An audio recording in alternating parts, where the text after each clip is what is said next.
All right, so we're going to talk about some of the work that I had done for my dissertation here at the University of Oklahoma. And this is going to very much be related to what we heard earlier today in terms of the southeast cold season being an environment that is featuring in the wintertime much lower values of convective available potential energy, strong vertical wind shear, with some of the tornado events. And so there are many forecast challenges that come from this environment when we're dealing with low buoyancy. There's a lot more sensitivity to small changes in the buoyancy than if we were dealing with much larger amounts of CAPE. And we'll talk about some of this in a little bit. If you guys are interested in more details, the dissertation is in the library. Check it out. I'll talk about some of the main conclusions from this work. We have relatively unique thermodynamic and kinematic parameters in the southeastern United States cold season tornado environment. Jared Geyer, who talked to us earlier today, talked about many of the different characteristics of the buoyancy and shear space associated with southeast cold season tornado events.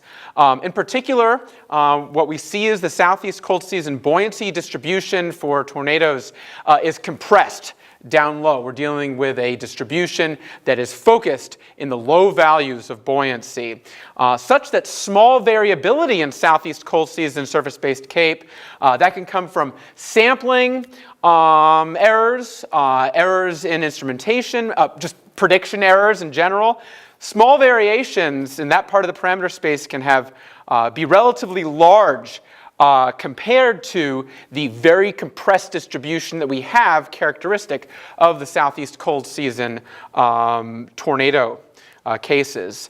We also see that diurnal nocturnal behaviors, the cycles of convective parameters associated with the more quiescent PBL evolution are more muted for the southeast cold season cases. Right-moving tornadic supercells tend to favor higher buoyancy compared to QLCS tornadoes, such that just a few hundred joules per kilogram of surface-based CAPE difference can be associated with effectively the difference between supercell tornadoes and QLCS tornadoes. And that particular difference is well within sampling and prediction errors. And so we have to be very cautious when considering the amount of buoyancy present in these environments. And so these are effectively conclusions on the general environment from the southeast cold season tornadoes, as you can see in the dissertation and other publications and work cited within that. But what we're going to talk about now is the role of the planetary boundary layer in terms of predicting, using parameterization scheme, the particular PBL parameterization scheme, in the southeast cold season tornado environment. How can we best represent the physical processes associated with PBL mixing in the real world, that are happening in the real world, in terms of modeling them in NWP? And this is going to be particularly important in terms of formulating predictions for the buoyancy and shear space corresponding to tornado events. More details are in this publication here. If you're ever interested or doing work with the PBL, there's a full review table. I had fantastic PhD committee, Dr. Cavallo, Dr. Harold Brooks, Dr. Carr, Dr. Clazel, Dr. Green, who all encouraged me to really do a fantastic general exam that ended up being the basis for publication that came out of it, that documents a review of planetary boundary layer parameterization schemes and its application to a couple of southeast cold season cases, which I expanded greatly for my dissertation work. And so certainly encourage you, when you have a chance to do research that your advisors provide, take it to the nth degree, because really cool stuff can come out of it. And this is pretty much the springboard for a lot of interesting work. And so I'll talk about some of the results here. So if you're ever dealing with PBL schemes, check this out for some of the details on how PBL parameterization schemes are created and differences between the different choices for PBL parameterization schemes, including advantages and disadvantages and applications to a couple of southeast cold season cases. What I'm going to talk about here is just the general idea between two formulations of the way vertical mixing is accomplished within the represented PBL in PBL parameterization schemes. The main differences between two methodologies are local mixing to the left over here. As you can see here, in order to come up with an approximation of the atmospheric conditions at a given model level, we are only considering the adjacent model levels in terms of the formulation of or computation of the effects of mixing. Only those adjacent model levels. From the non-local perspective, all of the model levels throughout the simulated depth of the PBL can influence the quantities at that given level. So all of the different levels together are all going to correspond to the representation of mixing processes at that particular level. That can result in much more efficient mixing being depicted by a non-local PBL parameterization scheme, and we can potentially mix through or represent mixing through some local stable layers in the profile, which actually happens in reality through some of the largest eddies that can evolve within the boundary layer. So there are all of these schemes to choose from potentially when you're dealing with the WRF, as you can see here, from the local viewpoint in red to the non-local in yellow, and even a combination, a hybrid viewpoint in the green, as you can see over here. The ones that I look at here for southeast cold season are highlighted in black for additional analysis, and that includes this hybrid asymmetric convective model scheme, as you can see over here, that includes both formulations of all model levels having an influence throughout the PBL, as well as only considering individual ones dependent on whether we're considering upward versus downward mixing in the profile. And so you can see in the publication more about the review here. Don't worry about the individual details here. I'm just effectively showing what's available. So using an analysis domain here, or simulation domain here, you can see what I used for a whole plethora of cases. The initial publication used just 2 individual tornado cases that affected portions of the southeast United States. And then in order to compare environments between those that were simulated and those that were actually closer to what was reality, in order to actually see how well the PBL parameterization schemes were able to depict the thermodynamic and kinematic structure of the boundary layer. This is a particular challenge since we don't have observed soundings wherever we want them to be in order to make a full, complete comparison. So what we did was considered using the RUC, before the RAP, the thermodynamic and kinematic profiles aloft, and then at the base of that, using the surface OA, effectively what serves as the mesoanalysis that incorporates observational data into the bottom part, the base of those profiles. So we have surface OA at the base, and then the full kinematic thermodynamic profile from the RUC aloft. So that we have the observational influence that we're sampling down low, as well as a full vertical profile as well.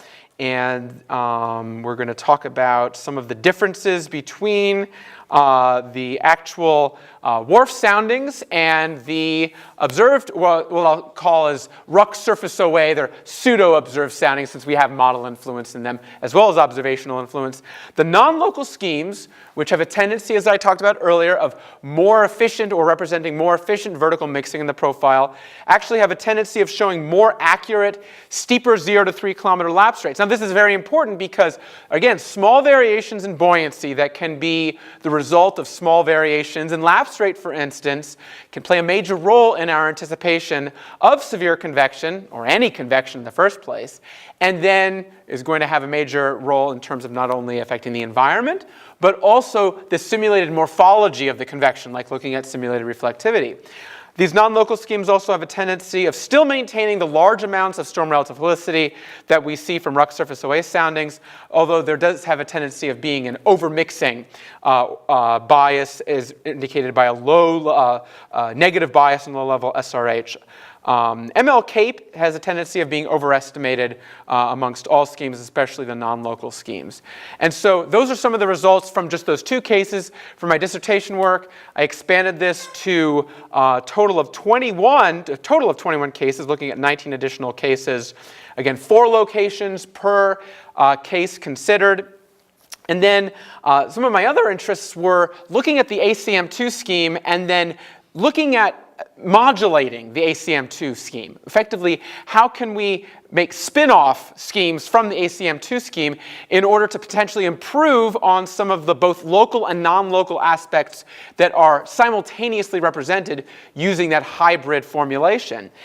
In particular, I worked with varying the critical Richardson number, which effectively is used to define the top of the planetary boundary layer as simulated in these cases using the ACM2. I filtered out soundings to look at ones where we had at least some CAPE, some storm relative felicity, and then allowed for some spin up. And this allowed for a relatively more robust data size. As I indicated earlier, worked a lot with the ACM2 scheme in particular, considering variations to the critical Richardson number. In particular, in this particular environment, we're dealing with a tendency of relatively low critical Richardson numbers associated with I should say a tendency of low static stability. We're not dealing with very stable conditions.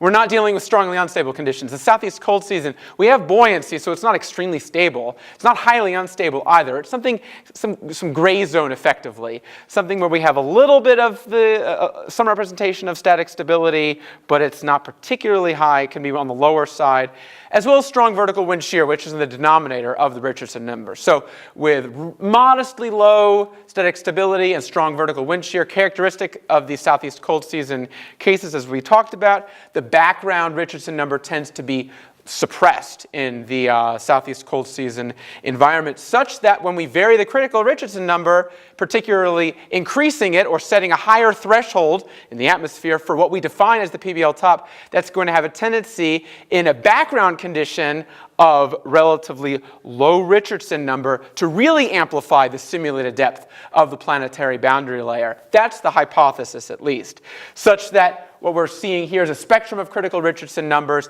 Again, this is a hypothesis state. Hopefully it holds true, and we'll see that it indeed does through an actual set of soundings.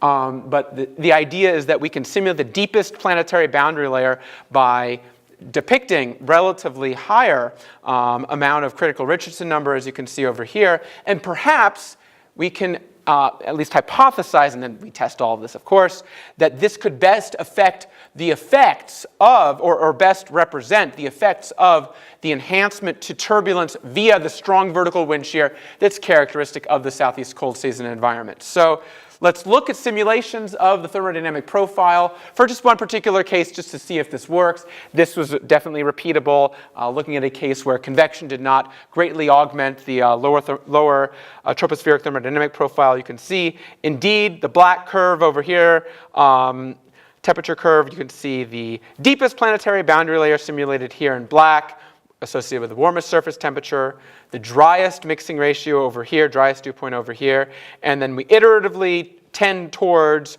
relatively moisture conditions, more shallow boundary layer, as well as cooler conditions near the surface with a lower critical Richardson number. So indeed, the hypothesis is indeed shown here, as I just indicated. So using the entire suite of 9 different formulations of planetary boundary layer parameterization schemes, I investigated the comparison between the simulations and our RUC surface OA data set. And you can see here what I have plotted here. So as you can see here, what I'm addressing is the question, how well do PBL schemes reproduce actual thermodynamic and kinematic regimes? So what I have shown here are the various regimes of 0 to 3 kilometer lapse rate in tan, as you can see here. So these tan correspond to the RUC surface OA soundings of those varying lapse rates, as you can see along the y-axis. And the box and whiskers plots effectively show the corresponding simulations of the WRF using the different PBL parameterization schemes multicolored in the right panel over here. So for instance, within lapse rates in this tan range over here, the simulated values of 0 to 3 kilometer lapse rate from the different types of PBL parameterization schemes are shown with various interquartile ranges as colored here. And you can see there's a tendency for, in the poor lapse rate environments, in the lowest to 3 kilometers, most models have a tendency to over-forecast lapse rates, whereas the steep lapse rate regimes at the, as you can see, most models tend to under-forecast those lapse rate regimes. And that's particularly the case with, as you can see here, the red and orange. Those are the local schemes. They show a very strong, tendency of not simulating steep enough or large enough 0 to 3 kilometer lapse rates. That's something that we had seen in the individual 2 cases that simulated before, and now this is definitely an issue across all of the cases. ACM2 and its variants, those are the ones, as you can see here in gray, have a tendency of best simulating the actual rough surface OA 0 to 3 kilometer lapse rates. Just looking at mean values is actually very clear. There's a very strong negative mean differences, as you can see here, for the local schemes. We just don't, with using these local schemes that only consider the adjacent levels within the atmosphere, that does not provide enough or represent enough vertical mixing in these environments where we have relatively lower static stability, not extremely low, but some reduction in static stability, as well as strong vertical wind shear. That's going to have a tendency of bolstering turbulence in the real atmosphere, which we know, and that's going to be underrepresented by these local schemes, as we can see in much reduced low-level lapse rates over here. Small mean differences, as you can see here, for 0 to 3 kilometer lapse rates using the ACM2 scheme as well as its variants. Now, when doing a comparison analysis like this, there are many different statistical approaches to consider. We can look at the basic analysis of means, for instance. We can fit regression lines, for instance, to these and consider conditional bias. That's another element that's done in the dissertation. For more details, you can check that out. Another element, some of you may know my dad is an economist, actually in his last couple weeks of working, works a lot with statistics, and had a conversation with him a couple years ago when I was preparing my publication on this, on ways in which we can consider comparing widely varying magnitude data sets. You know, when you talk about root mean squared error, the actual values are going to be somewhat dependent on the particular behavior of the sample that you're working with. So a CAPE value may have a large root mean squared error compared to a lapse rate value. That's going to be a problem because you're not comparing apples to, 0 to 3 kilometer lapse rates versus CAPE. You're not comparing the exact same thing. And so the magnitude is going to tend to be different. So my dad here, I'm going to show a picture of him right over here, his final couple weeks of work, taught me about using what's called Theil's statistic, or Theil's inequality coefficient, that's actually used commonly in economics in terms of comparing differences in distributions on a standardized or normalized manner. That's common in economics when you're dealing with various pricing, various other entities that require standardization of the error in order to come up with how large the relative differences are in the distributions from one another. And so he encouraged me to consider using Theil's statistics. It's not something that's commonly used in meteorology, but this is a project that would be particularly useful for since we're considering a whole host of different variables whose base magnitudes vary considerably. And so on to Theil's inequality coefficient. This is now introduced in the Cohen et al. 2015 paper, so check it out. It could be useful perhaps to some of your research if you're looking at various types of data sets where you have widely varying magnitudes from one particular variable to another, and you want to have some normalization take place. The idea here is that we're looking at something that is analogous here to a root mean squared error, and then we're dividing out in the denominator over here simulation actual values, as you can see within the denominator, so that we can provide some standardization of the error comparisons where we have parameters whose magnitudes vary greatly. And so that we can have effectively a normalized scale to provide error comparisons. A perfect forecast, as you can see over here, would correspond to a Theil's inequality coefficient of 0, where the difference between the simulations values and the actual values, observations, are identical. The numerator goes to 0. Theil's test statistic over here goes to 0. And then that would imply perfect forecast for value of 0.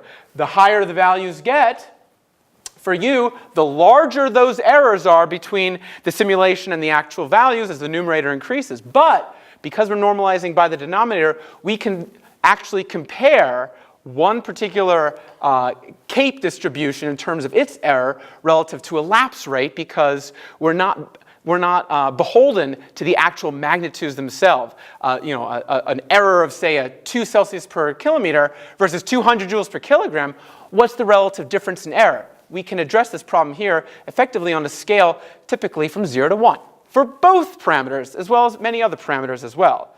And it's very handy here because actually using the decomposition of Theil's test statistic or Theil's inequality coefficient, there's actually a bias component that actually considers effectively a systematic component of that error, represented by bias here when comparing the simulations to the actual values and observations. This bias component or systematic error component, values in excess of 0.1 or 0.2 indicate substantial bias inherent to the forecast model. And this is actually a big part, again, of economics, where economists are considering making forecast models. My dad works with gas prices, for instance, natural gas prices across the Ohio Valley region and Northeast. This can also apply to forecast models and meteorology as well. And so very interesting results here. In fact, what I have plotted here are the scatter plots of U, such that lower values of U correspond to relatively less error going down, and then less bias for the x-axis, UM, as we go to the left over here. So the closer we are to the origin, that implies less error and less bias. Remember, bias is a component of the full error. The error can be decomposed into different parts, one of which is the systematic component, which is the bias, and then of course there's a level of randomness as well. And we're only going to be looking at the systematic part here. And so as you can see here, looking at 0 to 3 kilometer lapse rates, and the nice thing is that these values on these scales, we can compare lapse rates to CAPE, can compare to helicity, and the relative amounts of error, we're again considering things in more of an equitable manner. So for 0 to 3 kilometer lapse rates, we can see that all schemes provide relatively similar error magnitude. Every one of the schemes are hovering around these relatively low values of U. Again, we're looking closer to 0 for perfect forecast. Slightly less error for the YSU, the non-local components, YSU, ACM2 and its variance, as you can see here, with these blues, grays being shifted a little bit lower than the orange and red. But what's very notable here is much greater bias for the strictly local PBL parameterization schemes, as you can see over here. There's going to be some reflection of this looking at the PBL depth, another parameter that we can consider.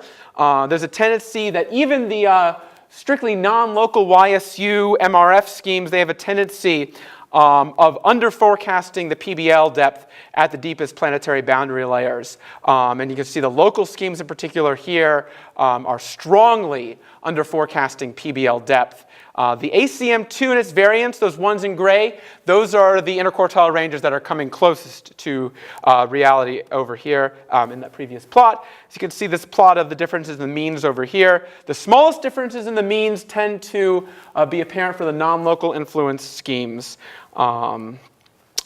Looking at PBL depth over here, comparing again error along the y-axis using U, Theil's inequality coefficient, and then bias along the x-axis over here.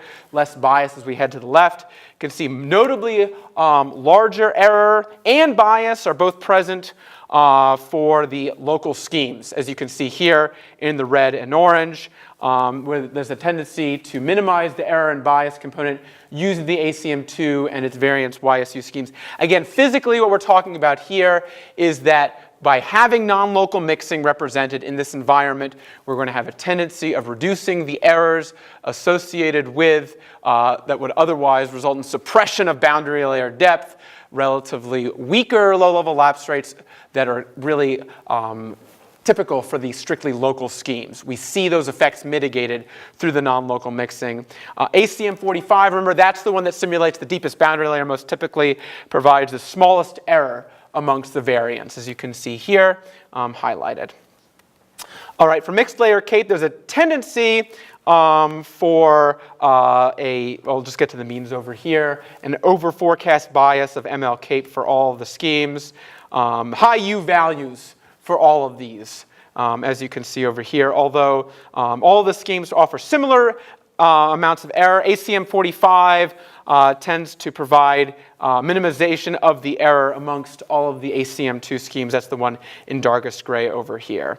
0 to 1 kilometer storm relative helicity that under forecast at relatively larger values of 0 to 1 kilometer SRH is much more exaggerated for strictly non-local schemes. Effectively, what that means physically is that the strictly non-local schemes are over-mixing the boundary layer, smoothing out the wind profile too much, representing too little SRH. That's why we have to have some incorporation of the local aspect that we have with the hybrid scheme that is associated with the fact that we have, we're not dealing with extremely low static stability in these environments. There's some static stability, although it's modestly low. Smaller SRH regimes, most schemes tend to provide over forecast, especially for the strictly local schemes, MYJ, Q, and SE. And again, large SRH, most schemes tend to provide under forecasts. You can see the smallest differences correspond to the local schemes where the mixing is suppressed and the SRH is relatively higher. Strictly non-local schemes provide the noticeably less SRH. 0 to 1 kilometer SRH, U versus UM. All of the schemes provide relatively similar values of error U. Slightly lessened for the local schemes and the ACM2 and the variance. Greatest bias component is provided by the strictly non-local schemes. Whereas remember, to contrast this with the local schemes that offered the greatest amount of bias for 0 to 3 kilometer lapse rates, that was associated with the most suppressed mixing for the strictly local schemes. So the idea here that I'm getting at is that the idea of having a balance between non-local and local in an environment where we have turbulence that's really enhanced by the strong vertical wind shear and also permitted by the fact we have modestly low static stability, but we have some static stability. Both local and non-local elements are important for consideration in a PBL parameterization scheme. So there are many things to consider from the academic perspective. The incorporation of both non-local and local mixing formulations is critical for this particular regime that's relatively rarely investigated. There certainly has been some work that Jared Geyer has done, as I said, Jared Geyer had done, that he talked about earlier today and is cited throughout the literature that I've provided here, or rather that I cited here. And this is something that really requires a lot of attention, so we're dealing with such a sensitive part of the CAPE parameter space. We need to be able to understand that we have to handle this particular environment uniquely. There are unique characteristics to how the mixing is accomplished in this particular regime, so it's critical to be able to understand how the mixing is going to differ from a more standard profile, a standard Great Plains boundary layer profile where mixing is accomplished on a more representative way one way versus a southeast cold season where there are different factors in play. And so, big thing to take away in terms of forecasting. Don't take the PBL scheme for granted. There are many implications in these PBL schemes. Strong thermodynamic and kinematic biases exist for strictly local and non-local schemes. So we have to be aware of these in terms of our environmental assessment. And so ACM provides a lot of insight. I've done additional work in terms of validating some of the notions of varying the critical Richardson number and actually finding some more successful results by using the ACM2 and its variance. So